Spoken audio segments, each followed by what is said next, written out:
السلام عليكم ورحمة الله وبركاته. وإن يونس لمن المرسلين إذ أبق إلى الفلك المشحون فساهم فكان من المدحضين فالتقمه الحوت وهو مليم فلولا أنه كان من المسبحين للبث في بطنه إلى يوم يبعثون فنبذناه بالعراء وهو سقيم وأنبتنا عليه شجرة من يقطين وأرسلناه إلى 100,000 أو يزيدون فآمنوا فمتعناهم إلى حين. നമുക്ക് ഇത് കഴിഞ്ഞിട്ട് യൂനുസ് നബിയുടെ ചരിത്രം അത് കഴിയാണ് ഈ ആയത്തോടുകൂടി. എന്നിട്ട് നമുക്ക് പറ്റുമെങ്കിൽ ഇത് നോക്കി ഭാഗം എടുക്കാം ഇൻഷാ അല്ലാഹ്. സ്മിയോദിക്കല്ലായിരിക്കും.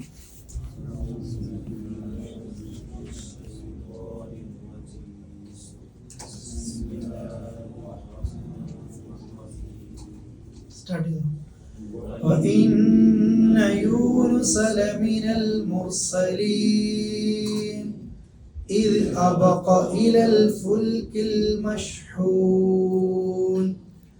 فساهم فكان من المدحضين. അവിടെ തെറ്റരുത്. എന്താണ് മുദ്ഹദീൻ? അടുത്ത ആയത്തും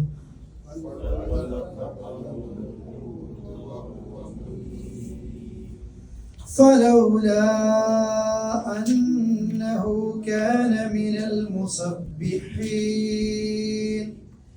للبث في بطنه إلى يوم يبعثون. ആയത്ത് തെറ്റും. ലലബിഥ എന്ന് പറയും. ലലബിസ എന്ന് പറഞ്ഞാൽ വേറെ അർത്ഥമാണ്. ലലബിഥ ബാക്കി അത്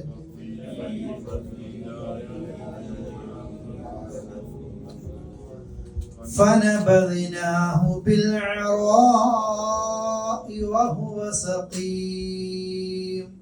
അടുത്തത്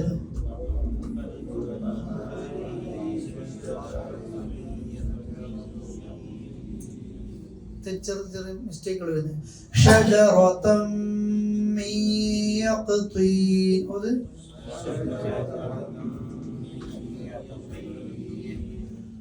ഓക്കെ. അടുത്തത്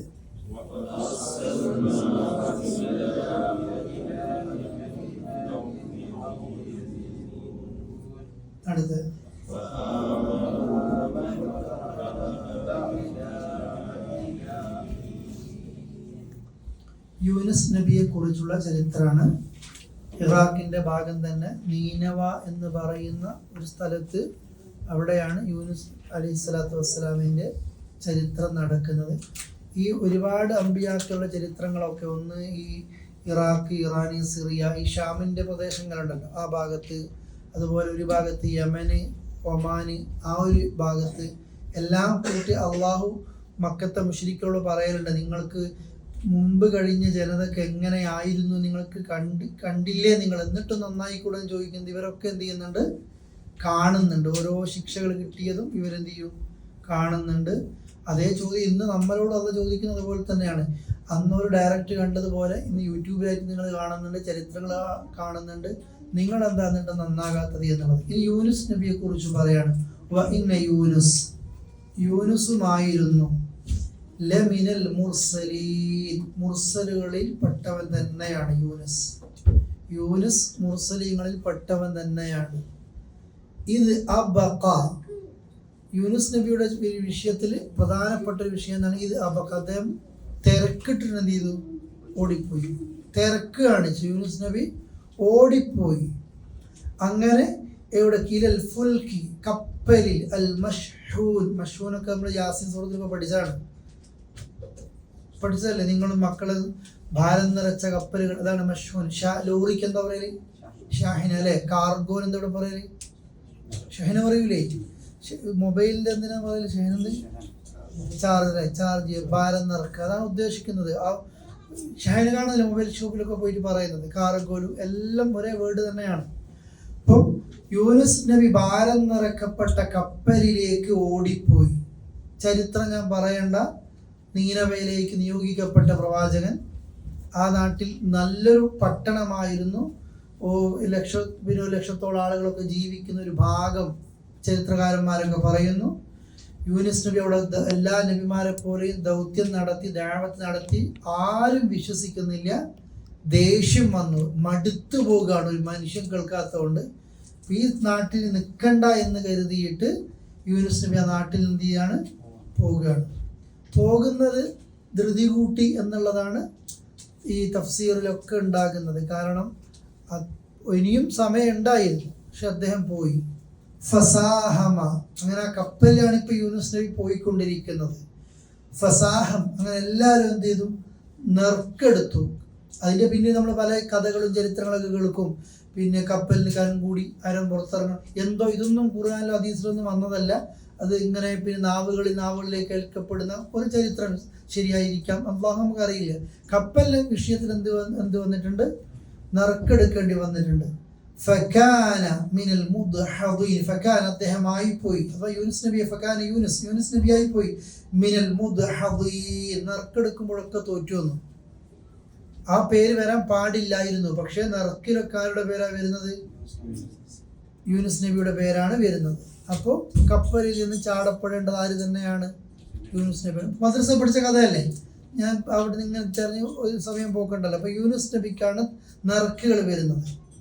ഫൽതഖമഹു, അങ്ങനെ അദ്ദേഹത്തെ വിഴുങ്ങി. അൽ ഹൂത്ത്, ഒരു മത്സ്യം വിഴുങ്ങി. ബാക്കി നമ്മളെ വകയാണ്, തിമിംഗലം വിഴുങ്ങി. ഓരോരുത്തരുടെ കഥയും കഥാപ്രസംഗത്തിനനുസരിച്ചിരിക്കും മീൻ്റെ വലിപ്പമൊക്കെ. ഒരു മത്സ്യം യൂനുസ് നബി എന്ത് ചെയ്തു, വിഴുങ്ങി. അതുകൊണ്ട് യൂനുസ് നബിയെ കുറിച്ച് സ്വാഹിബുൽ ഹൂത്ത് എന്ന് പറയുന്നത്, മീനുമായി ബന്ധപ്പെട്ട ആള്. ആ ഒരു മത്സ്യം അദ്ദേഹത്തെ വിഴുങ്ങി. വഹുവ, യൂനുസ് നബി ആകട്ടെ മുലീമും ബിനഫ്സി, യൂനുസ് നബി സ്വന്തത്തെ തന്നെ ആക്ഷേപിക്കുകയാണ്. ഞാൻ ഈ ചെയ്ത പണിക്ക് ആ കാരണത്താൽ എന്തു പറ്റിയതാണ് ഈ ശിക്ഷ കിട്ടുന്നത് പോലെ, അല്ലെങ്കിൽ സ്വന്തം നഫ്സിനോട്. അതുകൊണ്ടാണല്ലോ യൂനുസ് നബി മത്സ്യത്തിന്റെ വയറ്റിൽ വെച്ച് അള്ളാഹു പ്രാർത്ഥിച്ചു, സുബ്ഹാനക ലാ ഇലാഹ ഇല്ലാ സുബ്ഹാനക ഇന്നി കുന്തു മിനൽ ളാലിമീൻ, ഞാൻ സ്വന്തത്തോട് തന്നെ എന്തായിപ്പോയി, അള്ളാഹ് അക്രമം കാണിച്ചു പോയി. മത്സ്യത്തിന്റെ വയറ്റിൽ അദ്ദേഹം പ്രാർത്ഥിക്കുകയാണ്.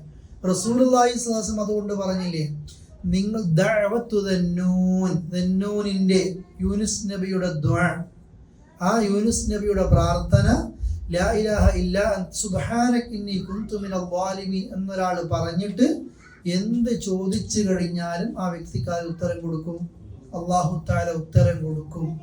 യൂനുസ് നബി മത്സ്യത്തിന്റെ വയറ്റിൽ വെച്ച് ഇത് പറഞ്ഞിട്ട് തന്നെയാണ് അല്ലാഹുവോട് എന്ത് ചെയ്തത്, ദുആ ചെയ്തത്. അപ്പം ഒരു തമാശയായിട്ട് എടുക്കരുത്.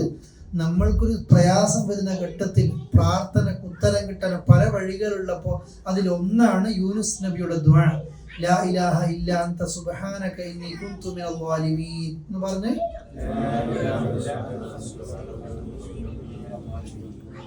ഇതൊക്കെ നമ്മൾ വണ്ടിയിൽ സ്റ്റിക്കറായിട്ടും ചുമരും സ്റ്റിക്കറായിട്ടും ഒക്കെ നമ്മൾ കാണുന്നുണ്ട്. തൊള്ളേനെ കൊണ്ട് പറഞ്ഞിട്ടില്ല, മനസ്സറിഞ്ഞുകൊണ്ട്. കുട്ടികൾ കളിച്ചോട്ടെ, കളിച്ചോട്ടെ, ചീത്ത പറയത്തിട്ടോ. പിന്നെ ആ യൂനുസ് നബി അദ്ദേഹത്തെ മത്സ്യം വിഴുങ്ങുന്ന സമയത്ത് അദ്ദേഹം മത്സ്യത്തിന്റെ വയറ്റിൽ നിന്ന് ഇങ്ങനൊരു പ്രാർത്ഥന പ്രാർത്ഥിച്ചു. എന്നിട്ട് അല്ലാഹു തആല ആ പ്രാർത്ഥനക്ക് അദ്ദേഹത്തിന് ഉത്തരം കൊടുത്തതും അദ്ദേഹത്തെ രക്ഷിച്ചതിൻ്റെയും പ്രധാനപ്പെട്ട ഒരു കാരണം, നമ്മൾക്ക് ഏതെങ്കിലും പ്രതിസന്ധികൾ വരുമ്പോൾ പടച്ചോ നമ്മളെ രക്ഷിക്കണമെങ്കിൽ ആ പ്രയാസങ്ങൾ വരുന്നതിന് മുമ്പ് നമ്മൾക്ക് ഉണ്ടായിരിക്കേണ്ട ഒരു സ്വഭാവം അത് യൂനുസ് നബിക്ക് ഉണ്ടായിരുന്നു. എന്താണത്? ഫലൗല അന്നഹു കാൻ, അദ്ദേഹം അല്ലായിരുന്നുവെങ്കിൽ, യൂനുസ് നബി ഇങ്ങനത്തെ ഒരാളല്ലായിരുന്നുവെങ്കിൽ, എങ്ങനത്തെ മിനൽ മുസബ്ബിഹീൻ, തസ്ബീഹ് ചെയ്യുന്ന ഒരാളല്ലായിരുന്നുവെങ്കിൽ, യൂനുസ് നബി എങ്ങാനും തസ്ബീഹ് നടത്താത്ത ഒരു വ്യക്തിയായിരുന്നുവെങ്കിൽ, അങ്ങനെ ആയിരുന്നുവെങ്കിൽ ലലബീസ്, അദ്ദേഹം ഉറപ്പായിട്ടും തങ്ങേണ്ടി വരും. ലബീസ് എന്ന് പറഞ്ഞാൽ താമസിക്കേണ്ടി വരും, കഴിഞ്ഞുകൂടേണ്ടി വരും. ലലബീസ് എന്ന ഉറപ്പായും യൂനുസ് നബി ദിക്റുകൾ ചെല്ലുന്ന, തസ്ബീഹുകൾ ചെല്ലുന്ന ഒരു വ്യക്തി അല്ലായിരുന്നുവെങ്കിൽ ആ മത്സ്യത്തിന്റെ വയറ്റിൽ യൂനുസ് നബി കഴിയേണ്ടി വരും. ഖിയാമത്ത് നാൾ വരെ. പിന്നെ ഭൂമി ലോകം എന്ത് ചെയ്യൂല? യൂനുസ് നബി കാണൂല. ഇപ്പൊ യൂനുസ് നബി മത്സ്യത്തിന്റെ വയറ്റിൽ നിന്ന് രക്ഷപ്പെടാനുള്ള കാരണം എന്താണ്? ഈ ലാ ഇലാഹ ഇല്ലല്ലാഹ് സുബ്ഹാനക പറഞ്ഞതല്ല കേട്ടോ. അതാ യൂനുസ് നബിയുടെ ജീവിതത്തിൽ അദ്ദേഹം കാണിച്ചൊരു മാതൃക എന്താണ്? തസ്ബീഹ് നടത്തിക്കൊണ്ടേയിരിക്കും. എന്താ തസ്ബീഹ്? നമുക്ക് ആകെ പരിചയമുള്ള നിസ്കാര ശേഷം ചെല്ലല. അതിന് എന്താ ചെല്ലുന്ന, എങ്ങനെ ചെല്ലുന്ന അറിയില്ല അല്ലേ? അള്ളാഹുവോട് നിരന്തരം മനുഷ്യരാണ്, കുറഞ്ഞതും കൂടിയതൊക്കെ സമയം ഉണ്ടാവും ഈമാൻ. നമ്മൾക്ക് ഓർമ്മയുള്ളവരൊക്കെ ദിക്റുകളും തസ്ബീഹുകളും ചെല്ലുക. നമുക്ക് തമാശയാണ്. വലിയൊരു അപകടങ്ങളിൽ നിന്നൊക്കെ നമ്മൾ വണ്ടിയും കൊണ്ടൊക്കെ പോകുന്ന ആളുകളാണ്. പല നിലക്കുള്ള മെഷീനുമായി ബന്ധപ്പെട്ട് പിന്നെ അത്രയും സേഫ്റ്റി ഫസ്റ്റ് എന്നൊക്കെ എഴുതി വെക്കെങ്കിലും പല സമയത്തും നമ്മൾ കണ്ണിൻ്റെ മുമ്പിൽ നിന്ന് രക്ഷപ്പെട്ട സമയങ്ങളിലൊക്കെ ഉണ്ടാവും. നമ്മുടെ ദിക്റുകൾ തസ്ബീഹുകൾ പിന്നെ 10,000 ആൾക്കാർ ആർത്തട്ടഹസിച്ച് കരഞ്ഞാലും ചിലപ്പോൾ രക്ഷപ്പെടുത്താൻ കഴിയൂല. പക്ഷെ നമ്മുടെ ജീവിതത്തിൽ ചെയ്ത തസ്ബീഹുകൾ, സുബ്ഹാനല്ലാഹ്, അൽഹംദുലില്ലാഹുകളായിരിക്കും വലിയ ദുരന്തങ്ങളിൽ നിന്ന് ആരെ രക്ഷിക്കുന്നത്? അള്ളാഹുവിൻ്റെ ആ തെളിവാ പറഞ്ഞത്. അദ്ദേഹത്തിന്റെ ജീവിതത്തിൽ തസ്ബീഹ് ഇല്ലായിരുന്നുവെങ്കിൽ മത്സ്യത്തിന്റെ വയറ്റിൽ അതിങ്ങനെ കിടക്കുമായിരുന്നു, യൂനുസ് നബി കിടക്കുമായിരുന്നു. ഒരു ചിലപ്പോഴൊക്കെ പിന്നെ അല്ലെ മുജാഹിദുകളെ കുറിച്ച് തീരെ അത്തരം പ്രദേശങ്ങളിൽ പിന്നെ പരിചയമില്ലാത്ത ആൾക്കാരുണ്ടാകും. അപ്പൊ അവരോട് പറഞ്ഞു കൊടുക്കുന്ന പ്രസംഗം മുജാഹിദുകൾ എന്നൊക്കെ സലഫികൾ എന്നൊക്കെ പറഞ്ഞാൽ ഒരിക്കൽ ദിക്റൊന്നുമില്ല കേട്ടോ, ഒരിക്കൽ തസ്ബീഹൊന്നുമില്ല കേട്ടോ എന്നതാ പറഞ്ഞു കൊടുക്കുക. എന്താണ് സത്യം എന്നറിയാത്തത്. ആരും നമ്മൾ തസ്ബീഹോ സ്വലാത്തോ ഒന്നും എതിർക്കുന്നില്ല. പിന്നെ എതിർക്കുന്നത് എന്താണ്? ഈ ദിക്റുകളും തസ്ബീഹുകളും ചെല്ലാൻ 3333 തവണ ദിക്ർ മജ്ലിസ് എന്ന പേര് പറഞ്ഞിട്ട്, ദിക്ർ ഹൽക്ക എന്ന പേര് പറഞ്ഞിട്ട് മൈക്കോണാക്കിയിട്ട് ശബ്ദത്തിൽ കുറെ ആള് വട്ടത്തിൽ, അങ്ങനെയാണല്ല. എൻ്റെ ദിക്റുമായിട്ട് ഞാൻ പോകുകയാണ്. മാക്സിമം ഇസ്ലാമിൽ ഒരാൾക്ക് ചെല്ലാനുള്ള തസ്ബീഹ് 100 അല്ലെ? മാക്സിമം എത്രയാണ്? സുബ്ഹാനല്ലാഹ് ചെല്ലാൻ എത്രയാണ്? 100. ആ 100 ചെല്ലാൻ വലത്തെ കൈ മതി അല്ലേ? നിങ്ങളെ പിന്നെ വലത്തെ കൈവിരലുകൾ കൊണ്ട് ദിക്റുകൾ ചെല്ലാൻ പറഞ്ഞു, തസ്ബീഹ് നടത്താൻ വേണ്ടി പറഞ്ഞു. ഇപ്പൊ നമ്മൾ പറഞ്ഞു കൊടുക്കണം നമ്മൾക്ക് തസ്ബീഹ് ഉണ്ടോ ഇല്ലേ എന്നുള്ളത്. ഇപ്പൊ കഴിഞ്ഞ വെള്ളിയും ശനിയും ഒരാൾ ഇവിടുന്ന് ചോദിക്കാണ് ഈ നോമ്പുമായി ബന്ധപ്പെട്ട നമ്മൾ ആദ്യമൊക്കെ പോസ്റ്റർ അടിച്ചിട്ട് നോമ്പുകൾ ഉണ്ടാക്കിയത് ഇപ്പോഴല്ലേ? മുപ്പൊക്കെ വീക്ക് ഡേയ്സ് ഒക്കെ. നിങ്ങൾക്ക് മുഹറം നോമ്പൊക്കെ ഉണ്ടോ ചോദിച്ചാൽ നിങ്ങൾക്ക് സുന്നത്ത് നോമ്പല്ലുണ്ടോ? അയാൾ അത്ഭുതത്തിൽ ചോദിക്കുകയാണ് നിഷ്കളങ്കമായിട്ട്. നിങ്ങൾക്ക് മുഹറം നോമ്പ് സുന്നത്ത് നോമ്പൊക്കെ ഉണ്ടോ? സുന്നത്ത് നോമ്പുണ്ട്. അപ്പൊ നിങ്ങളല്ലേ ബറാത്ത് നോമ്പില്ല, പിന്നെ ഇന്ന നോമ്പില്ല. അപ്പോഴാണ് ആ വ്യക്തിയുടെ ജീവിതത്തിൽ 30 വയസ്സ് കഴിഞ്ഞ വ്യക്തിയാണ്. ആ വ്യക്തിയുടെ മനസ്സിലെ ധാരണ എന്താണ്? ബറാത്ത് നോമ്പ്, ഷാബാൻ സ്പെഷ്യൽ എടുക്കുന്ന നോമ്പ്, ഈ പിന്നെ മുഹറം നോമ്പ്, ഇതൊന്നും ഇവർക്ക് എടുക്കൂല. അതിലേതാണ് സത്യം ഏതാണ് അസത്യം എന്ന് അറിയില്ല. അപ്പോൾ നമ്മുടെ പിന്നെ ശരിയായ ഒരു ആദർശം അല്ലാത്തൊരു വ്യക്തിയെ ശത്രുവായിട്ടോ മറ്റോ ഒന്നുമല്ല കാണേണ്ടത്.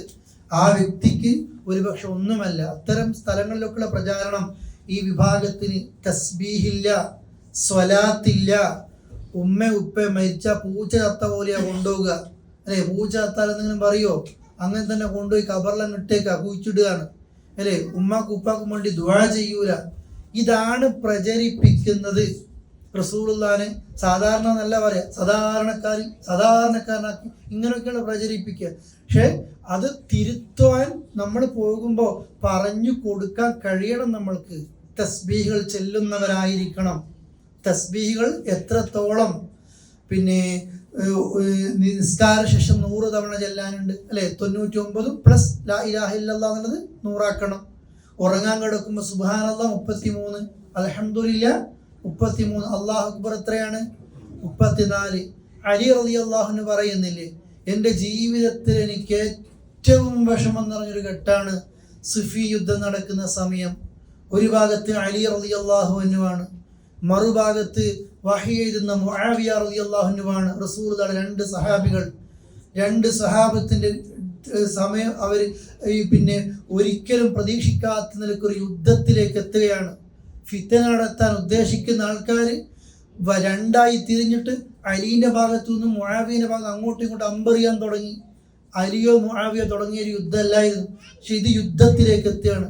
എന്നിട്ടും അലി റളിയല്ലാഹു അൻഹു പറയാണ്, അത്രയും പ്രയാസമായി കിടക്കുന്ന ആ സമയത്ത് പോലും എൻ്റെയും ഫാത്തിമ ബീവിയുടെയും തോളിൽ കൈയിട്ടിട്ട് റസൂലുള്ളാഹി മുമ്പ് പഠിപ്പിച്ചൊരു പ്രാർത്ഥനയുണ്ട്.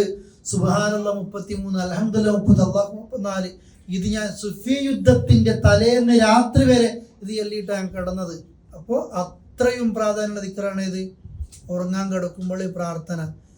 ജീവിതത്തിൽ നമുക്ക് വയസ്സൊന്ന് കൂട്ടി നോക്കുക. നമ്മുടെ വയസ്സൊന്ന് കൂട്ടി നോക്കുക. ഇത്ര വയസ്സിലേക്ക് എത്ര രാത്രി കഴിഞ്ഞു പോയിട്ടുണ്ടോന്ന് കൂട്ടി നോക്കുക. അതിൻ്റെ 5%, 2% നമുക്ക് ചെല്ലാൻ കഴിഞ്ഞിട്ടുണ്ടോ ഈ പ്രാർത്ഥന എന്ന് നമ്മൾ നോക്കുക, അല്ലേ? അതാ ദിക്റിന്റെ പ്രാധാന്യം. നാവിന് പറയാൻ ഏറ്റവും എളുപ്പമുള്ള വാചക സുബ്ഹാനല്ലാഹി സുബ്ഹാനല്ലാഹി. തുലാസിലെ ഏറ്റവും കനം തോന്നുന്ന ദിക്ർ ഏതാണ്? സുബ്ഹാനല്ലാഹി സുബ്ഹാനല്ലാഹി. അള്ളാഹ്ക്ക് ഏറ്റവും ഇഷ്ടപ്പെട്ടതും ഇത് തന്നെയാണ്. ഡ്രൈവിങ്ങിലും യാത്രയിലും മലമുകളിലൊക്കെ നമ്മൾ ഹൈവേ കൂടെ യാത്ര പോകുമ്പോൾ കാണുന്നില്ലേ നിങ്ങൾ സുബ്ഹാനല്ലാഹ്, ആ വ്യക്തിക്ക് എത്ര കൂലിട്ട് അത് കാണുമ്പോൾ ഒരു 5 കൂടെങ്കിലും ചൊല്ലിപ്പോകും നമ്മളോട് ഉറപ്പായിട്ടും, അല്ലേ? ആ രീതിയിലേക്കായിരിക്കണം നമ്മുടെ സ്ഥലങ്ങളിലൊക്കെ നമ്മൾ നോക്കുന്ന ഭാഗങ്ങളിലൊക്കെ ഇത്തരം ദിക്റുകളാണ് നമ്മൾക്ക് ഉണ്ടാകേണ്ടത്. ഞാനിത് പറഞ്ഞത് യൂനുസ് നബിയുടെ ചരിത്രത്തിന്റെ ഗൗരവം ആ വിഷയത്തിൽ ഈ ദിക്റുകളുമായി ബന്ധപ്പെട്ട് എത്രയോ വിശദീകരിച്ചിട്ടുണ്ട്. ഞാൻ അധികം പറഞ്ഞു. സ്വലാത്തും നമ്മൾ നിങ്ങൾ വ്യത്യസ്ത മഹല്ലുകൾ, നിങ്ങളോട് ആരോടും ഇതുവരെ ഈ ഇസ്ലാഹി സെന്റർ ഈ കാലം വരെ ചോദിച്ചിട്ടില്ല നീ കേരളമാണോ അല്ലെ നീ മുജാഹിദാണോ നീ സുന്നി, ഇതുവരെ ചോദിക്കുകയില്ല. പക്ഷെ നമുക്ക് പറഞ്ഞു കൊടുക്കാൻ കഴിയണം. നമ്മൾക്ക് സ്വലാത്തുണ്ട്, എതിർക്കുന്നുണ്ട് ചില സ്വലാത്തുകളെ. അത് റസൂലുള്ളാഹി സ്വല്ലല്ലാഹു അലൈഹി വസല്ലം പഠിപ്പിച്ച ഇബ്രാഹിമിയ സ്വലാത്തല്ല, താജു സ്വലാത്ത്, അതേപോലെ കൻസുൽ അർഷ്, അതേപോലെ തന്നെ റസൂൽ തന്നെ സ്വപ്നം കാണാൻ ഈ സ്വലാത്ത്, ലിഗ്നാരിയ സ്വലാത്ത് അള്ളാഹുവിന്റെ റസൂൽ പഠിപ്പിച്ചിട്ടുണ്ടോ എന്ന് ചോദിക്കണം നമ്മൾക്ക്. നമ്മളൊന്ന് അവരോട് പറയാം, നിങ്ങൾ ചൊല്ലുന്ന സ്വലാത്ത് അള്ളാഹുവിന്റെ റസൂൽ പഠിപ്പിച്ചതാണോ, ചെല്ലാൻ പറഞ്ഞതാണോ, ചൊല്ലിയിട്ടുണ്ടോ, സഹാബികൾക്ക് ഇത് പരിചയമുണ്ടോ, അല്ലെങ്കിൽ എത്രയോ വർഷം കഴിഞ്ഞിട്ട് ആരോ ഉണ്ടാക്കിയൊരു സ്വലാത്തല്ലേ, അതുകൊണ്ടാണ് ഇത് ചെല്ലാത്തത്. അത് ചെല്ലണ്ട എന്നല്ല, ആ ചെല്ലുന്നതിന് പകരം റസൂൽ പഠിപ്പിച്ചൊരു സ്വലാത്ത് ഒന്നിന് 10 കൂലി കിട്ടും എന്ന് പറഞ്ഞു കൊടുക്കാൻ സാധിക്കണം. അവർ പാവങ്ങളാ. രാവിലെ സുബഹി നിസ്കരിച്ചിട്ട് ഈ നിസ്കാര കൊട്ടയെന്ന് എടുക്കുന്നത് ഈ സാധനം ഈ കിതാബ പഠിപ്പിച്ച ദിക്റുകളും സ്വലാത്തുകളും ഒക്കെ ബാക്കിയാണ്, അല്ലേ? നമ്മളത് പറഞ്ഞു കൊടുക്കണം. ഒപ്പം മന്ത്രങ്ങൾ, ഇവർക്ക് മന്ത്രയിൽ ഒരു വീട്ടിലൊരാൾ രോഗിയായാൽ, സ്വന്തം രോഗിയാൽ ശരീരത്തിൽ ഇഖ്ലാസും ഫലക്കും നാസക്കും ഓതി മന്ത്രിക്കുക, ഫാത്തിഹ ഓതി മന്ത്രിക്കുക, ശരീരം തടവുക. നമ്മുടെ ഭാര്യയ്ക്ക്, നമ്മുടെ മക്കൾക്ക്, നമ്മുടെ ഉമ്മാക്ക് ഉപ്പാക്ക് ഇതൊന്നും ഇല്ല എന്നുള്ളത്, ഇതൊക്കെ ഒരു അന്ധവിശ്വാസ എന്നുള്ള രീതിയിൽ ധാരണയുള്ള ഒരു വിഭാഗം ഇതുമായി ബന്ധപ്പെട്ട് ഇതന്നെ ആയിട്ട് പോവുകയും ചെയ്തു. അപ്പോൾ ഞാൻ ആ അവസരം കിട്ടിയപ്പോൾ പറഞ്ഞു എന്നേ ഉള്ളൂ. ഈ പ്രസ്ഥാനത്തെക്കുറിച്ച്, സലഫികളെ കുറിച്ച് തെറ്റിദ്ധരിപ്പിക്കുന്നുണ്ട്. ദിക്റുകളില്ല, സ്വലാത്തില്ല, അത്തരം ദുആകളില്ല, ഇതൊന്നുമില്ല. പക്ഷെ എന്താണ് ഉള്ളത്, എന്താണ് ഇല്ലാത്തത് എന്ന് ഒന്ന് പറഞ്ഞു കൊടുക്കണം. എന്തോ പറഞ്ഞതിൽ ഡൗട്ട് ഉണ്ടോ ആർക്കെങ്കിലും? ഉണ്ടോ? വ്യക്തമായിട്ടുണ്ടോ? നമ്മുടെ വീടുകളിൽ, നിങ്ങളുടെ മഹല്ലുകളിൽ, കുടുംബത്തിലൊക്കെ ഈ പറഞ്ഞത് ഉണ്ടാകും. കാസർഗോഡ് ഭാഗത്ത്, തെക്കൻ ജില്ലകളിൽ ഒക്കെ ഉണ്ടാവും. ഇല്ല സെയ്തേ? ഒരുപാട് ആളുകൾ ഉണ്ടാവും. മലബാർ സൈഡുകളിലൊക്കെ കുറെ ബോധം വെച്ചാൽ ആ ചർച്ചകൾ നടക്കുന്നുണ്ടാകും. എന്നാൽ ഇതൊക്കെ അങ്ങേയറ്റം കാസർഗോഡ് ഭാഗത്തൊക്കെ അങ്ങേയറ്റം ഖുറാഫത്തായിരിക്കും എന്ന രീതിയിൽ പറഞ്ഞു കൊടുക്കണം ഇൻഷാ അല്ലാഹ്. ആ പാവങ്ങൾ ചൊല്ലേണ്ട ചില കാര്യങ്ങളാണ് ഒഴിവാക്കുന്നത് ആ സമയത്ത്. ഇപ്പൊ നമ്മൾ എന്ത് ചെയ്യുക, ഗൾഫിലേക്ക് നമ്മുടെ നാട്ടിൽ നിന്ന് വരുമ്പോൾ ഒരു ഉസ്താദ് വീട്ടിലേക്ക് വരും, എന്തൊക്കെയോ പറയുന്നുണ്ടാവും. എന്നാൽ എന്തൊക്കെ സുന്നത്താ നഷ്ടപ്പെടുന്നത്. യാത്രക്കാരൻ വീട്ടുകാരോടൊക്കെ നോക്കിയിട്ട് അസ്തൗദി ഉല്ലാഹുലദില തദി എന്നുള്ള പ്രാർത്ഥന ചെല്ലാനുണ്ട്. യാത്ര അയക്കുന്നവർ പിന്നെ ചൊല്ലേണ്ട ദുആകളുണ്ട്. വീട്ടിൽ നിന്ന് ഇറങ്ങുമ്പോൾ ചൊല്ലേണ്ട ദുആയുണ്ട്. വീട്ടിൽ നിന്ന് ഇറങ്ങുമ്പോൾ ബിസ്മില്ലാ തവക്കൽതുണ്ട്, അല്ലാഹുമ്മ ഇന്നി അഊദു ബിക എന്നുള്ള ദുആയുണ്ട്, അല്ലെ? ഇനി പള്ളിയിലേക്കാണെങ്കിൽ അല്ലാഹുമ്മ ജഅൽ ഫീ ഖൽബി നൂറ എന്നുള്ള ദുആ കൂടിയുണ്ട്. വാഹനത്തേക്ക് ഈ ദുആകളൊക്കെ നഷ്ടപ്പെട്ടു പോവാണ്. അവിടെ വേറെ ബിദ്അത്ത് കയറി വരികയാണ്, അല്ലേ? വീട്ടിൽ കയറുമ്പോൾ ബിസ്മില്ലയുണ്ട്, ഇറങ്ങുമ്പോൾ ബിസ്മില്ലാ തവക്കൽതുണ്ട്. അപ്പൊ ഈ തസ്ബീഹുകൾ, അദ്കാറുകൾ ജീവിതത്തിന്റെ എല്ലാ സ്ഥലത്തും ഉണ്ടാകണം. അതില്ലായിരുന്നുവെങ്കിൽ യൂനുസ് നബിയെ അള്ളാഹു മത്സ്യത്തിന്റെ വയറ്റിൽ ഖിയാമത്ത് നാൾ വരെ വെക്കുമായിരുന്നു. ഈ രണ്ടാമത്തെ ഒരു വിഷയം, ഇതിന്റെ ആദ്യം പറഞ്ഞ കാര്യം, യൂനുസ് നബി തിരക്ക് കാണിച്ചു. ആ തിരക്ക് കൊണ്ടാണ് എന്ത് പറ്റിയത്, ഈ രീതി പറ്റിയത്. മൂസാ നബിയോടും അള്ളാഹ് ചോദിക്കുന്നുണ്ട്, ആ ഫലസ്തീനിലേക്കുള്ള യാത്രയിൽ അള്ളാഹിൻ്റെ അടുത്തേക്ക് പോകണം എന്നുള്ള തിരക്ക് കാണിച്ചു. അള്ളാഹ് ചോദിക്കുന്നു, മൂസ നിന്നെ ഇത്ര തിരക്ക് കൂട്ടി ഇങ്ങോട്ടേക്ക് വരും, ആ വിഭാഗം ഇസ്ലാം ഒന്നും ഉറച്ചിട്ടില്ല, അപ്പോഴത്തേക്ക് നീ എന്താ ഇങ്ങോട്ട് പോകുന്നത്? അള്ളാഹു നിന്നുമായി കണ്ടുമുട്ടാനും സംഭാഷണം നടത്താൻ അള്ളാഹ് അതിന്റെ തിരക്ക് കാരണത്താൽ നീ തിരിച്ചൊന്ന് പോയി നോക്ക്. നാട്ടിൽ നിന്ന് കൊണ്ടുവന്ന സ്വർണ്ണങ്ങളൊക്കെ ഉരുക്കി പശുക്കുട്ടി ആരാധിക്കുന്ന ഒരു വിഗ്രഹാരാധനയിലേക്ക് അവരെത്തിയിട്ടുണ്ട്. മൂസാ നബിയോട് അള്ളാഹ് പറയാണ്, തിരക്ക് കാണിച്ച് രണ്ട് നബിമാരെ കുറിച്ചിട്ട് അല്ലേ. ഇതേ മൂസാ നബി ഖിദറുമായി ബന്ധപ്പെട്ട് അൽ കഹ്ഫിൽ നമ്മൾ കാണുന്നില്ലേ, ഖിദറിനെ കണ്ടുമുട്ടുന്നു, നിങ്ങളെ കൂടെ കൂടണമെന്ന് പറയുന്നു. ഖിദർ പറയുന്നുണ്ട്, നീ എൻ്റെ കൂടെ വരണ്ട, നിനക്ക് ക്ഷമിക്കാൻ പറ്റൂല. ഇല്ല, ഞാൻ ക്ഷമിക്കും, ഞാൻ ഒന്നും തിരക്ക് കാണിക്കൂല. ഇപ്പൊ ഖിദർ എന്താ പറഞ്ഞത്? ഞാൻ എന്ത് ചെയ്താലും ചോദിക്കാൻ പാടില്ല. ആദ്യം തന്നെ ഖിദർ മൂസൻ പോകുമ്പോൾ ഒരു കപ്പൽ കത്തിച്ചു. എന്തിനാ കപ്പൽ കത്തിച്ചു ചോദിച്ചു, വിട്ടോന്നാ പറഞ്ഞത്, തിരക്കാണ്, ഇല്ല ഇനി ചോദിക്കൂല. പിന്നെന്താ, പിന്നെ ഇതേപോലെ കൊല്ലേണ്ടി വന്നില്ലേ വേറെ, എന്തിനാണ്? അപ്പോൾ മതിൽ കെട്ടി, അതെന്തിനാണ്? 3 സമയത്ത് ചോദിക്കരുത് കൊണ്ട് മൂസാ നബി എന്തുകൂടി കാണിച്ചു? തിരക്ക് കാണിച്ചു.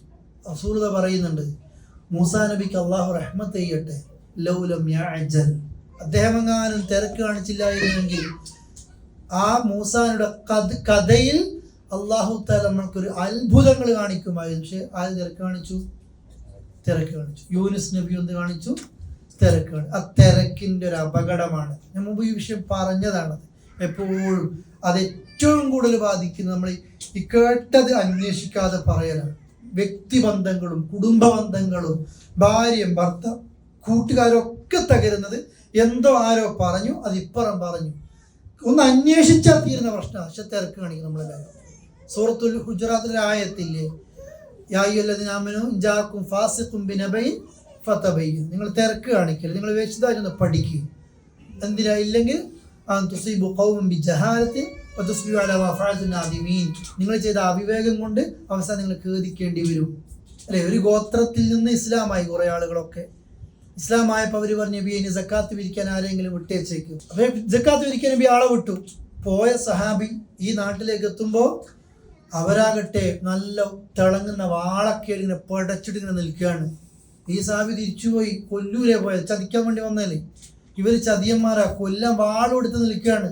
മദീനത്ത് നബിയെ, അവർ ചതിയന്മാരാ, ഞാൻ പോകല്ലേ, അവർ നമ്മളെ കൊല്ലാൻ വരും. ആ നാട്ടുകാരാണെങ്കിൽ ഇതെന്താ സക്കാത്ത് പിരിക്കാൻ നബി ആളെ വിടുന്നുണ്ട്, ഇതുവരെ വിടാത്തെന്ന് കരുതിയിട്ട് എല്ലാവരും മദീനയിലേക്ക് വരാൻ തുടങ്ങി. ഇപ്പോൾ റസൂൽ അലിയെയും ഖാലിദ് വലീദിനെ കുറിച്ച് പറയുന്നത്, ഖാലിദേ ഒന്ന് ആ നാട്ടിലേക്ക് ചെല്ലി, അവർ നല്ലവരാണെങ്കിൽ ഒന്നും ചെയ്യണ്ട, യുദ്ധാണെങ്കിൽ മദീനത്ത് എത്തുന്ന മുമ്പ് അവരെന്ത് ചെയ്യണം, നേരിടുകയും വേണം. ചതിയന്മാരെന്ന് അറിയില്ലല്ലോ. ഇവരിങ്ങനെ സൈന്യത്തെ ഒരുക്കുമ്പോൾ ആ നാട്ടുകാർ മദീനയിൽ എത്തിയിട്ടുണ്ട്. നബിയെ നിങ്ങളെന്താ വാക്ക് പാലിക്കാത്ത, നിങ്ങളല്ലേ വരും എന്ന് പറഞ്ഞത്. അപ്പം നബി ഇങ്ങനെ അത്ഭുതപ്പെടുകയാണ്, ഞാൻ ആളെ വിട്ടു, നിങ്ങളെ കൊല്ലാൻ നോക്കുകയല്ലേ. അപ്പോഴാ നാട്ടിൽ ഞങ്ങൾ അറബികളല്ലേ, ഞങ്ങൾ അയാളെ സ്വീകരിക്കാൻ വേണ്ടി എന്ത് ചെയ്താണ്, ഇങ്ങനെ നിൽക്കുകയാണ്, ഞങ്ങൾ സ്വീകരിക്കാൻ വേണ്ടി നിൽക്കുകയാണ്. ഇതാര് തെറ്റിദ്ധരിച്ചാണ്? പോയ സഹാബി തെറ്റിദ്ധരിക്കുകയാണ്. ആ വാർത്ത നബിക്കെത്തിയപ്പോൾ നബിയുടെ വിഷമം നോക്ക് നിങ്ങൾ. ഒരു യുദ്ധം നടക്കുന്നുണ്ടാകുക, ആ രീതിയിലെ തെറ്റിദ്ധാരണകൾ, നമ്മൾ എന്ത് വിഷയവും ഒന്ന് കേൾക്കും. ഫതബയ്യനു, നിങ്ങൾ എന്ത് ചെയ്യും, ഒന്ന് ശരിക്കും പഠിക്കുക. സ്പോട്ടില ഇതിനെ അപ്പുറത്തേക്ക് ഫോൺ ചെയ്ത് കഴിഞ്ഞിട്ടുണ്ടാവും അല്ലേ. ആ രീതിയിലെ മനുഷ്യൻ തിരക്ക് ഭയങ്കര അപകടമാണ്. അതെല്ലാ വിഷയത്തിലും തിരക്ക് വേണമെന്ന് ഖുർആൻ പറഞ്ഞിട്ടുണ്ട്. ഏതാണത്? അള്ളാഹുവോട് തെറ്റ് ഉറപ്പിക്കാൻ വേണ്ടി ആരും കാത്തിരിക്കണ്ട. അടുത്ത ഹജ്ജാകട്ടെ, അടുത്ത നോമ്പാകട്ടെ, അത് ഇപ്പൊ തന്നെ വസാബിക്കു, നിങ്ങൾ മുൻകടക്കോനെ തോൽപ്പിക്ക് അല്ലേ നന്മകളിൽ. ആ രീതിയിൽ ഇതിലാർക്കും തിരക്കുണ്ടാവൂല. പള്ളിയിൽ നേരത്തെ എത്തിക്കഴിഞ്ഞാലും ബാക്കിലെ സഫിലാവും ഇരിക്കുക, ഒന്നാം സഫിൽ ഇരിക്കൂല. നമ്മൾ ഇബ്ലീസ് അങ്ങനെയാണ്. മക്കത്തെ കാണുന്നത് നിങ്ങൾ 10:30 മണിക്ക് റോഡ് മേലിൽ പോയി ഇരിക്കുന്ന ആൾക്കാർ അല്ലേ, നേരത്തെ എത്തിയിട്ട് പോയി ഇരിക്കുന്ന സ്ഥലം എവിടെയാണ്? ഇവിടെയൊക്കെ ചില പള്ളികളിലൊക്കെ മുറ്റത്ത് കാണാം. എന്തിനാണത്? തിരിച്ചു പോകാൻ ആദ്യം തിരക്കൊക്കെ നിസ്കാരം കഴിഞ്ഞാൽ എന്ത് ചെയ്യണം, ആദ്യം മുങ്ങണം. ആ രീതിയാണ്. അപ്പം ഞാൻ ഈ വിഷയവുമായി ബന്ധപ്പെട്ട് 2 ഭാഗവും, തസ്ബീഹിന്റെ ഭാഗം, തിരക്കിന്റെ ഭാഗം, ഇത് രണ്ടും നമ്മുടെ ജീവിതത്തിൽ എന്ത് ചെയ്യണം, ശ്രദ്ധിക്കണം. അങ്ങനെ അദ്ദേഹം തസ്ബീഹ് നടത്തുന്ന ആളായതുകൊണ്ട് നാം അദ്ദേഹത്തെ എറിയാണ്, അല്ലെങ്കിൽ ഇട്ടുകൊടുക്കുകയാണ്. എവിടത്തേക്ക്? പിന്നെ നമ്മൾ ഔറത്ത് എന്ന് കേൾക്കയില്ലേ, നഗ്നമായ വിജനമായ ഒരു സ്ഥലത്തേക്ക് അദ്ദേഹത്തെ മുട്ടു അല്ലെ എറിഞ്ഞു. സ്വഹീഹിന്റെ ഓപ്പോസിറ്റ് ആണ് സഖീം. ആരോഗ്യം. ഇതോ സഖീം രോഗി, രോഗിയായ നിലയിൽ. അഥവാ മത്സ്യത്തിന്റെ വയറ്റുന്ന വരികയല്ലേ, ആ രീതിയിൽ അള്ളാഹ് ആ മത്സ്യം അയാൾ പിന്നെ യൂനുസ് നബിയെ കരയിലേക്ക് തുപ്പി. അതാണ് അദ്ദേഹത്തെ നാം എറിഞ്ഞു. നാം മുളപ്പിച്ചു അലൈഹി, ആ യൂനുസ് നബിയുടെ മേൽ ആ ഭാഗത്ത് എന്ത് ചെയ്തു, അദ്ദേഹത്തിന് ചുറ്റുമായി നാം മുളപ്പിച്ചു ഷജറ, ഒരു മരത്തെ, ഒരു പ്രത്യേക മരം. ആ എന്ത് മരമാണ്? യഖ്തീനെ കൊണ്ട് ഉദ്ദേശിക്കുന്നത് എന്തോ പച്ചക്കറി ചൊരങ്ങ പോലത്തെ എന്തോ ഒരു മരം. പഠിച്ചോൻ എന്ത് ചെയ്തു, പല ലക്ഷ്യങ്ങളും ഉണ്ട്, തണലിനായിട്ടും മരുന്നായിട്ടും. അങ്ങനെ ആ പിന്നെ അതിൻ്റെ ഇലകളും അതിൻ്റെ കായ്കനികളൊക്കെ കഴിച്ചപ്പോൾ അദ്ദേഹത്തിൻ്റെ ശരീരത്തിൽ വന്ന പാടുകളും കേടുകളും രോഗമൊക്കെ മാറി തണലായി. അങ്ങനെ ഒരുപാട് ഉദ്ദേശങ്ങൾ. ഒരു സ്പെഷ്യൽ അല്ലാഹു അഅലം എന്തൊക്കെയാ സംഭവിച്ചത് എന്നുള്ളത്. രോഗിയായിട്ട് കരയിലേക്ക് എറിയപ്പെട്ട യൂനുസ് അലൈഹിസ്സലാത്തു വസ്സലാം ഒരു മനുഷ്യരില്ലാത്ത ആ വിജനമായ സ്ഥലത്ത് മരുഭൂമിയിൽ നിന്ന് ഈ കായ്കനികളും ഇതിൻ്റെ ഇലകളും ഇതുമായി ബന്ധപ്പെട്ട കാര്യങ്ങളൊക്കെ ഉപയോഗിക്കുന്നു, രോഗങ്ങളൊക്കെ മാറുന്നു. എന്നിട്ട് പടച്ചോൻ നാം അദ്ദേഹത്തെ അയച്ചു ഇലാ മിഅത്തി അൽഫിൻ ഔ യസീദൂൻ, ആ നാട്ടിലേക്ക് തന്നെ പടച്ചോൻ അയച്ചു. എന്നിട്ടോ എത്ര ആളുകളിലേക്ക്? ഇലാ മിഅത്തി അൽഫ്, 100,000 ആണ്. അറബിയിൽ 1,00,000 പദയില്ല. അൽഫ് എന്ന് പറഞ്ഞാൽ എത്രയാണ്? 10,000 എന്താ പറയാ? 10,000. 50,000 50,000 അല്ലേ? പിന്നെ 1,00,000 100,000 എന്ന അറബിയിൽ പറയും അല്ലേ, മിഅത്ത അൽഫ്. അതാണ്. പിന്നെ 10 ലക്ഷമാണ് മില്യൺ എന്നുള്ള രീതിയിൽ ഉപയോഗിക്കുന്ന രീതി. മിഅത്തി അൽഫിൻ. കണ്ടില്ലേ നിങ്ങൾ, അദ്ദേഹത്തെ 1,00,000 വരുന്ന നീനവ എന്ന് പറയുന്ന വലിയ അന്നത്തെ വലിയൊരു പട്ടണമാണ്. ആ നാട്ടിലേക്ക് തന്നെ അവരിലേക്ക് അയച്ചു. അങ്ങനെ ഫആമനു, അവരെല്ലാവരും വിശ്വസിച്ചു. ഫമത്തഅനാഹും, നാം അവർക്ക് നല്ല സുഖമായ ജീവിതം കൊടുത്തു, ആ നാട്ടുകാർക്കും എല്ലാവർക്കും. ഇലാഹീൻ, ഒരു നിശ്ചിത സമയത്ത്, അവരുടെ ഒരു മരണസമയം വരെ അള്ളാഹു എന്ത് ചെയ്തു, നല്ലൊരു ജീവിതം കൊടുത്തു. തിരക്കെല്ലാം മാറി. അതെ, ആ തിരക്ക് കൂട്ടിയപ്പോഴാണ് ഈ പ്രശ്നങ്ങളൊക്കെ ഉണ്ടായത്. അതുകൊണ്ട് തിരക്ക് ദുനിയാവിൻ്റെ വിഷയത്തിലല്ല വേണ്ടത്. തിരക്ക് എന്തിലാ വേണ്ടത്? ആഖിറത്തിൻ്റെ വിഷയത്തിലാണ് തിരക്ക് വേണ്ടത്. നമ്മൾക്ക് ആഖിറത്തിൻ്റെ വിഷയത്തിൽ ഒരു തിരക്കിട്ടില്ലതാനും ദുനിയാവിൻ്റെ വിഷയത്തിൽ തിരക്കുണ്ടതാനും. കുറേ ഈ പിന്നെ നമ്മൾ ക്ലാസ് എടുക്കുന്നു എന്നുള്ളത് കൊണ്ട് അനുഭവങ്ങളിൽ ഉണ്ടാവും. പിന്നെ ഒരു വ്യക്തി ഇന്നും പറയാണ്, ഞാൻ എന്ത് തെറ്റാ അള്ളാഹിനോട് ചെയ്തത്, ഞാൻ എത്ര ദുആ ചെയ്ത് അള്ളാഹിനോട്, എത്ര ദുആ ചെയ്തിട്ടും പഠിച്ചോൻ എന്താ എനിക്കൊന്നും തരാത്തത്. എൻ്റെ കൂടെയുള്ള തോന്നിവാസം ചെയ്യുന്ന എല്ലാവർക്കും അള്ളാഹു തആല ഇന്നപ്പുറത്തെ ഒരു സ്പെഷ്യൽ വിഷയം പറയാണ്, അതും ഇതൊക്കെ കൊടുത്തു, പക്ഷെ ഞാൻ ഇതുവരെ ഒരു കുരുത്തക്കേടും കളിച്ചിട്ടില്ലല്ലോ, എനിക്കൊന്നും തന്നില്ലല്ലോ. ഒരു പാവം പറയാണ്, വിഷമിച്ചുകൊണ്ട് പറയാണ് അല്ലേ. അപ്പോൾ നമ്മൾക്ക് തിരക്ക. ഖുർആൻ പറയുന്നില്ലേ, നിങ്ങൾ ദുആയുടെ വിഷയത്തിൽ പോലും ഖൈറിന് പോലും നിങ്ങൾക്ക് തിരക്കാം. ചിലർ നമ്മൾ ദുആ ചെയ്യുന്ന വിഷയം നമുക്ക് ഖൈറാന്നാ വിചാരിക്കുക. ആ ഖൈർ അല്ലാഹു തആല നിങ്ങൾക്ക് പെട്ടെന്ന് തന്നാൽ, ആ ഖൈർ 2 കൊല്ലം കഴിഞ്ഞിട്ട് തന്നെങ്കിൽ കുഴപ്പമൊന്നും ഉണ്ടാവില്ല. ആ ഖൈർ ഇപ്പം നിങ്ങൾക്ക് കിട്ടിയാൽ എന്തായിരിക്കും?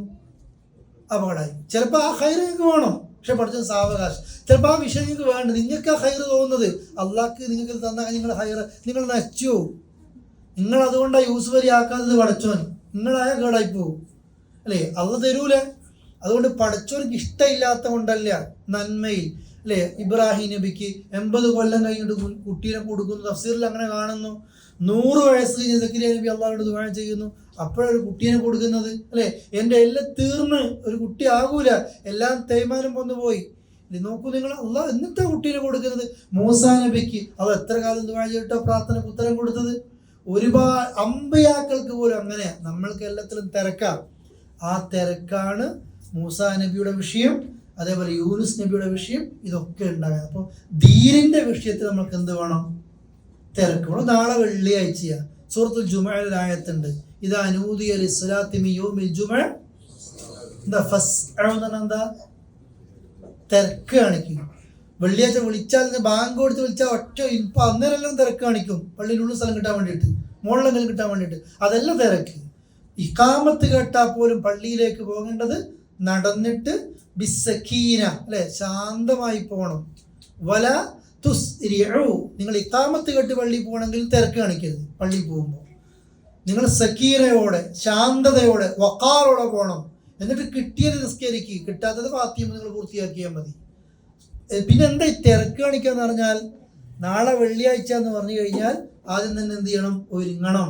നമ്മൾ ഒരുങ്ങാണ്, അലാറം സെറ്റ് ചെയ്യുമ്പോൾ വെള്ളിയാഴ്ചക്ക് ടൈമില്ല, ഓട്ടോമാറ്റിക്കലി എണീക്കണം. ഇഷ്ടംപോലെ ഉറങ്ങട്ടെ, എന്നിട്ട് കഴിയുമ്പോൾ എണീക്കുക. അലാറം ഓഫായിരിക്കും മിക്ക ആൾക്കാരുടെയും അല്ലേ.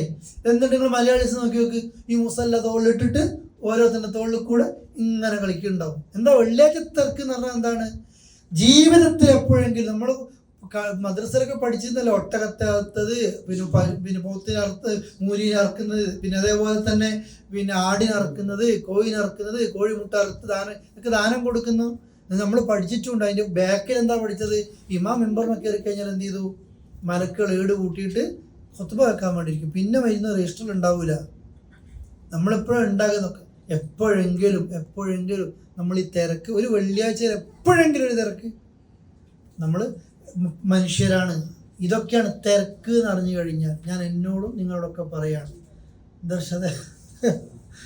പക്ഷെ നമ്മളെ തിരക്കുകളൊക്കെ എവിടെയാണ്? എയർപോർട്ടിലേക്കുള്ള തിരക്ക് അല്ലേ. പിന്നെ ഫ്ലൈറ്റ് ലാൻഡ് ചെയ്ത് കഴിഞ്ഞാൽ നമ്മൾ ഇറക്കാണ്ട് പിന്നെ തിരിച്ച് സൗദിയിലേക്ക് ആ ഫ്ലൈറ്റ് വരുന്നതാണെന്ന് ഉറപ്പാണ്. എന്നാലും ലാൻഡ് ചെയ്താൽ എണീറ്റുണ്ടാവും തിരക്ക് അല്ലേ. നമ്മൾ എല്ലാവരും തിരക്കൂട്ടും. ദുനിയാവിൻ്റെ വിഷയത്തിലല്ലാതെ നമുക്ക് തിരക്കുണ്ട്. പെട്ടെന്ന് കിട്ടണം ആഗ്രഹങ്ങളൊക്കെ.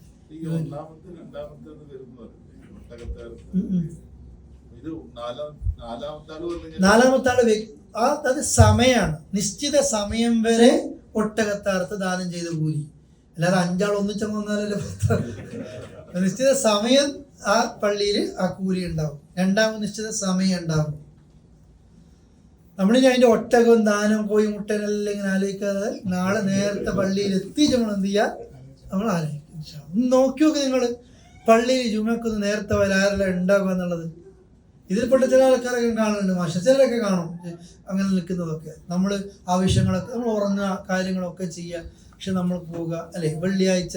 പിന്നെ മിക്കവാറും നമ്മൾ ഖുർആൻ ക്ലാസ്സൊക്കെ ഉണ്ടായിട്ടൊരു മാറ്റം, വീക്കെൻഡ് പ്രോഗ്രാമൊക്കെ നടത്തി പിന്നെ എല്ലാവരും സുബൈ വാങ്ങി കൊടുക്കുമ്പോഴാണ് റൂമിൽ കയറുക. പരിപാടിയായിട്ട് അതിൻ്റെ ഓർമ്മ അങ്ങനല്ല. ഏറ്റവും അഫ്ളലായ ഒരു നിസ്കാരം വെള്ളിയാഴ്ച രാവിലെ സുബൈയാണ് ജമാഅത്ത്. അപ്പോൾ നമ്മൾ എന്ത് ചെയ്യുക? ഒന്ന് പിടിക്കുക. വേറെന്തോ ചോദിക്കാണ്ട? അടുത്ത ക്ലാസ് എടുക്കലേ നമ്മുടെ വിഷയം ഇൻഷാല്ലാ. ഇന്ന് ഈ ചരിത്രം പറഞ്ഞ് ചരിത്രത്തിൽ 2 പോയിന്റ് ഞാൻ ഊന്നിയത്. ഒന്ന് തിരക്കാണ്, ഒന്നെന്താണ്? തസ്ബീഹാണ്. തസ്ബീഹ്, ദിക്ർ, സ്വലാത്ത്, പിന്നെ തസ്ബീഹുകളൊക്കെ നമ്മുടെ അഖീദയും നമ്മുടെ ആദർശവുമായി ബന്ധപ്പെട്ടൊക്കെയുള്ള ഒരു ഭാഗമാണ്. നിങ്ങൾ എന്ത് ചെയ്യണം? അതാ നിലയിൽ മനസ്സിലാക്കി തന്നെ വേണം, പരിചയപ്പെടുത്തി കൊടുക്കണം. സലഫികളെ കുറിച്ച് അങ്ങനെ തെറ്റിദ്ധാരണയുണ്ട്. പിന്നെ മയ്യത്ത് കൊണ്ടുപോകുമ്പോൾ ചെല്ലുന്നില്ല, മരിച്ചോ പിന്നെ ഖബറും പുറത്തു പോയിട്ട് പ്രാർത്ഥിക്കുന്നില്ല എന്ന രീതിയിലൊക്കെ. അതും ഞാൻ സാന്ദർഭികമായി സൂചിപ്പിച്ചു. ഈ ഖബറും പുറത്തു പോയി ദുആ ചെയ്യുക എന്ന് പറയുന്നത് നമ്മൾക്കൊക്കെ എല്ലാവർക്കുമുള്ള ശീലം. നമ്മൾ ലീവിന് നാട്ടിൽ പോയിട്ട് ഉമ്മാൻ്റെ ഉപ്പാൻ്റെ ഖബറിൻ്റെ അടുത്തേക്ക് മാത്രം പോകുന്ന രീതി അതല്ല കേട്ടോ ഹദീസിൽ വന്നത്. റസൂലുള്ളാഹിയുടെ ഹദീസിൽ എന്താ ഉള്ളത്? സൂറു അൽ മഖാബർ, നിങ്ങൾ മഖ്ബറകൾ ഇടക്കിടക്ക് സന്ദർശിക്കണം. അത് ആരുടെ മഖ്ബറയാണെന്നും ഖബറാണെന്നൊന്നുമില്ല. എന്തിനാണ് സന്ദർശിക്കുന്നത്? ഖബർസ്ഥാനങ്ങളെ പരലോകത്തെ ഓർക്കും, മരണത്തെ ഓർക്കും. നിങ്ങൾ പോകുമ്പോൾ അവർക്ക് വേണ്ടി ദുആ ചെയ്യുക. അത് ഉമ്മാൻ്റെ ഉപ്പാൻ്റെ ആകുമ്പോൾ ഒന്നുകൂടി ഇഖ്ലാസ് കിട്ടും. പക്ഷെ ഉമ്മാൻ്റെ ഉപ്പാൻ്റെ 2 കൊല്ലം കഴിഞ്ഞാൽ ലീവിന് കാത്തിരിക്കരുത്. ഇടയ്ക്ക് നമ്മളിവിടെ പോകണം. ഇവിടെ മയ്യത്ത് നിസ്കാരത്തിന് പോകണം. ഈ അസ്കാം പള്ളി നമുക്കൊക്കെ ഉപകാരപ്പെടും. നിങ്ങൾ മിക്കവാറും ജുമഴക്കോ ഇനി വീക്കെൻഡുകളിലൊക്കെ ഒരു അസർ നിസ്കാരത്തിനൊക്കെ അസ്കാം പള്ളിയിൽ പോയി കഴിഞ്ഞാൽ ഒരു മയ്യത്ത് നിസ്കാരത്തിനുള്ള കൂലി എത്രയാ? ഒരു ഉഹുദ് മലയോളം കൂലിയുണ്ട്. നേരെ ഉണ്ടെങ്കിൽ പറ്റുമെങ്കിൽ ഖബറും പുറത്തും കൂടെ പോയാലോ 2 ഉഹുദ് മലയുടെ കൂലിയുണ്ട്. നിങ്ങൾ കാണുന്നില്ല നമ്മുടെ മലയാളികൾ എത്ര ഖബറും പുറത്തു പോകുമ്പോഴത്തേക്കും സൗദികളടുത്ത് ഖബറിൽ ഇറങ്ങിയിട്ടുണ്ടാവും നമ്മളെ മയ്യത്തൊക്കെ വെക്കാൻ വേണ്ടിയിട്ട്. അവരാ കൂലിക്ക് വേണ്ടിയിട്ടല്ലേ. മദീന പള്ളിനെ കണ്ടില്ലേ നിങ്ങൾ? നിസ്കാരം കഴിഞ്ഞ് എടുത്തോടുന്ന സൗദികൾ അല്ലേ? അവരത്ര കൂലി അതാണ്. അബ്ദുല്ലാഹി ബിൻ ഉമർ ഈ കൂലി കേട്ടപ്പോൾ പറയുന്നുണ്ട്, എത്ര കൂലി എനിക്ക് നഷ്ടപ്പെട്ടു പോയത്. പിന്നെ അത് ഒരു മയ്യത്ത് നിസ്കാരം നിസ്കരിച്ചിട്ട് ഖബറും പുറത്ത് ഒഴിവാക്കിയിട്ട്. ഇപ്പോൾ അസ്കാം പള്ളി ഞാൻ സൂചിപ്പിച്ചതാണ്. തുക്കുബയിലെ മക്ബറ എല്ലാ ദിവസവും മഗ്‌രിബ് വരെ തുറക്കും. എല്ലാ ദിവസവും ഇടയ്ക്ക് മക്കളെ കൂട്ടിയിട്ടും കൂട്ടുകാരെ കൂട്ടിയിട്ടും നമ്മൾ അവിടെയൊക്കെ പോകുന്നതിനും ഒരു വട്ടം കൊണ്ടും പോവുക.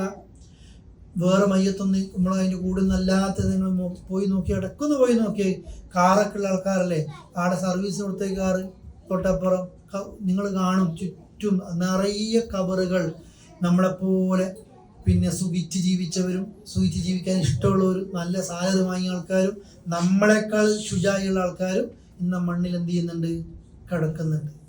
അതുപോലെ അല്ലെങ്കിൽ നമ്മളും ഒരു ദിവസം ഏതെങ്കിലും ഒരു മക്ബറയിൽ എന്ത് ചെയ്യേണ്ടി വരും, കിടക്കേണ്ടി വരും. അള്ളാഹു ഈമാനോടെ മരിപ്പിക്കുമാറാകട്ടെ.